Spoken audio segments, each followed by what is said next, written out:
Of course, we have G20 meeting later this month again in South Korea. They're going to be looking about the currency wars, financial systems, also sovereign debt problems in Europe. And some of those are things that are going to possibly weigh on the banking sector going forward, potential risks for the sector, aren't they? Absolutely. You could, earlier in the year when we had the Greek crisis, you could clearly see the impact even in South Africa around the confidence in the global markets. If you remember, the global credit crisis and the lack of liquidity in the market had a significant impact on global markets, and also, although we didn't have a direct impact, did impact on us. So therefore the markets are quite sensitive to those kind of shocks. So it's really a sentiment issue, because I'm sure our banks don't really hold much Greek sovereign debt. It's really about sentiment, isn't it? Absolutely, yes. Do we need a unified response from world leaders for the banking sector as well? I know they're looking at global responses to a number of issues like the currencies and trade wars. Do we need one to the banking sector as well? If you consider Basel II and the implementation of Basel II, and for South Africa to remain relevant and leading in global markets, we implemented with global markets. I suppose as regulations change, it would remain important for us to remain in that sphere. And therefore, if there are certain of the regulations that is difficult for emerging markets, for instance, to comply with, it does put emerging markets to a disadvantage, or makes a differentiation between emerging markets and developed markets, which might have a negative impact on competitiveness. Of course, South African banks have been among the leaders in adopting Basel I, Basel II. How about Basel III? Do you think we're also going to be up at the forefront there when it comes to adopting Basel III? Definitely, and if you consider some of the Basel II criteria has already, or Basel III criteria has already been implemented. If you look at the Tier 1 capital requirements that the Reserve Bank has implemented under Basel II.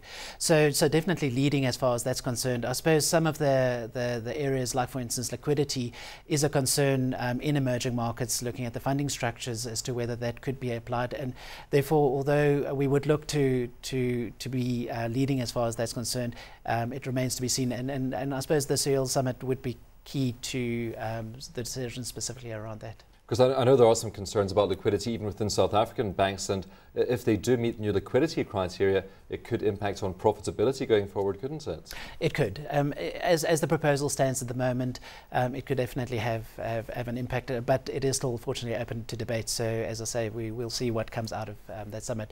And I think the fact that South Africa and emerging markets also represented through the G20, at least that influence will be part of the decision. And of course, we are all sitting here waiting for the Fed to come out with its quantitative easing announcement this evening, which could, of course, spark quantitative easing in other economies across Europe and Japan. The currency wars, what are your views on that, and how does South Africa sit there, because there's very little we can do about it? Absolutely, and I suppose it is to sit it out in a way. I suppose it does provide opportunities for traders and for banks and from a trading perspective. But obviously it has a negative impact. But as you say, there's not that much that we can do. How about the rest of the African banking sector? Because South Africa, as we said, sitting pretty comfortable with capital adequacy at this stage. How do we compare to other banks across Africa? Extremely well. If you look at the size of the South African banking sector, is significantly larger than the nearest competitor.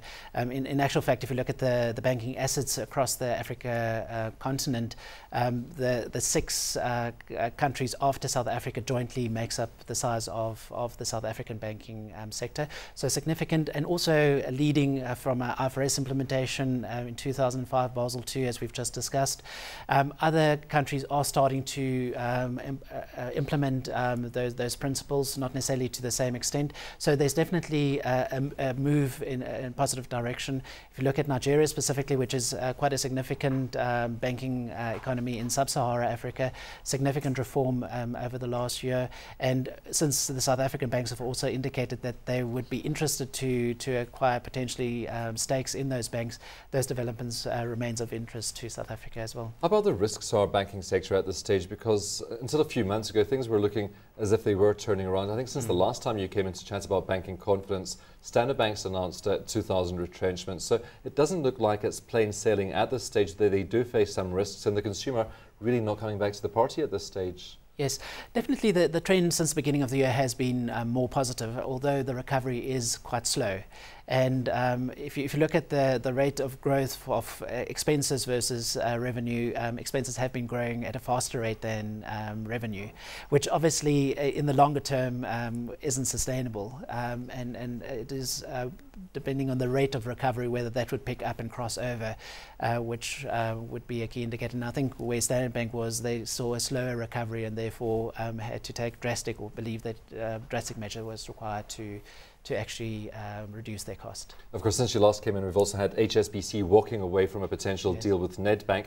Do you think we're still going to be seeing foreign interest in South African and other African banks? You did talk about Nigeria a while ago. Yes, definitely global banks, South African banks have indicated a clear interest in growing their footprint across Africa, but also other international banks have also withdrawn from global markets over the last couple of years, but in recent months clearly indicated that they are looking to grow their footprint.